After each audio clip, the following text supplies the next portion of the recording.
উপস্থিত সম্মানিত অধ্যক্ষবৃন্দ, উপস্থিত সহকারী শিক্ষকবৃন্দ ও উপস্থিত অভিভাবকবৃন্দ, সকলের প্রতি রইল আমার সালাম। আসসালামু আলাইকুম ও হিন্দু ভাইদের প্রতি আদাব।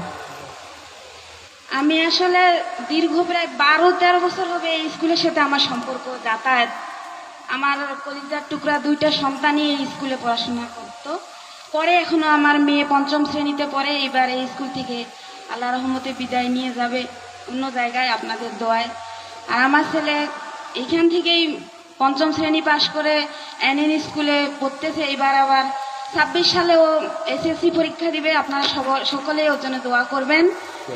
আর আমার মেয়েও এবার স্কুল থেকে বিদায় নিয়ে চলে যাবে, তাই মনে করলাম যে কিছু কথা বলি, হয়তো পরের বার আর আমি আর সুযোগ পাবো না।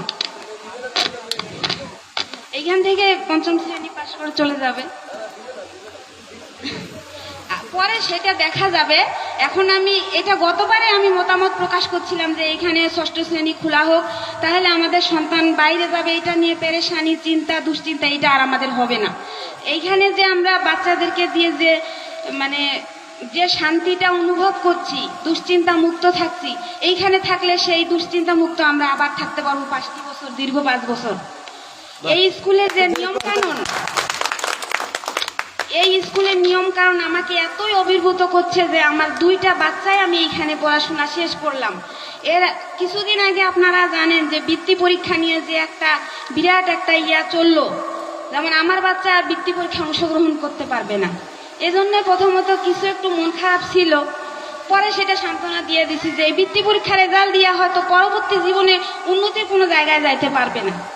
তা থাক, আমার বাচ্চা এইখানেই ছোট থেকে আসছে, ও আর যাইতে যাচ্ছে না অন্য জায়গায়। এত ভালোবাসে এই স্কুলকে যে যাবে না, কান্নাকাটি করতেছে যে আমি বৃত্তিয়ে দিব না, তাও আমি অন্য স্কুলে যাব না। তা গেল না, এইখানেই থাকলো। তা এখন একটু আশার আলো পাইছে যে জাগরণ বৃত্তিতে সে অংশগ্রহণ করতে পারবে, এটা একটু শান্তি পাইছি এটা নিয়ে। যাই হোক, এই স্কুলের প্রাক্তন যে অধ্যক্ষ ছিলেন, তার যে এইখানকার নিয়ম কানুন, শিক্ষার যে মান, আমার কাছে আমার ব্যক্তিগতভাবে এতই ভালো লাগছে যে আমার মনে হয় আরো আমার 2টা বাচ্চা থাকলে আমি এখানেই দিতাম তাকে। কিন্তু আল্লাহ সেরকম কিছু করে নাই। তা আমার আশেপাশে আমি অন্যদেরকে বলি যে আপনার যদি সন্তানকে ভালো কিছু শিখাইতে চান, তার ভিত্তিটা যে মজবুত করতে চান, তাহলে দেবীগঞ্জ কেজি স্কুলেই তাকে দেন। এইভাবে আমি তাদেরকে পরামর্শ দেই। কারণ একটা ঘরে যদি আপনার ভিত্তি মজবুত না হয়, উপরে মজবুত করলে কিন্তু সে টিকবে না। তার ভিত্তিটা মজবুত করার জন্য একটা মজবুত জায়গার প্রয়োজন, যে মাল সামানার প্রয়োজন। সেই মাল সামানা কিন্তু আপনারা এই দেবীগঞ্জ কেজি স্কুলে পেয়ে যাবেন। যেমন আমার ছেলে এই স্কুল থেকে 5ম শ্রেণী পাশ করে এই এনএন স্কুলে পড়তেছে, সরকারি এনএন স্কুলে।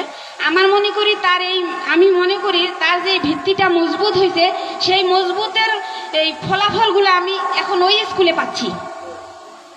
তার যে এইখানে যে মজবুত শক্তিশালী হয়েছে তার ভিত্তিটা, তার মজবুত প্রকাশটা আমি তার এখন পাচ্ছি।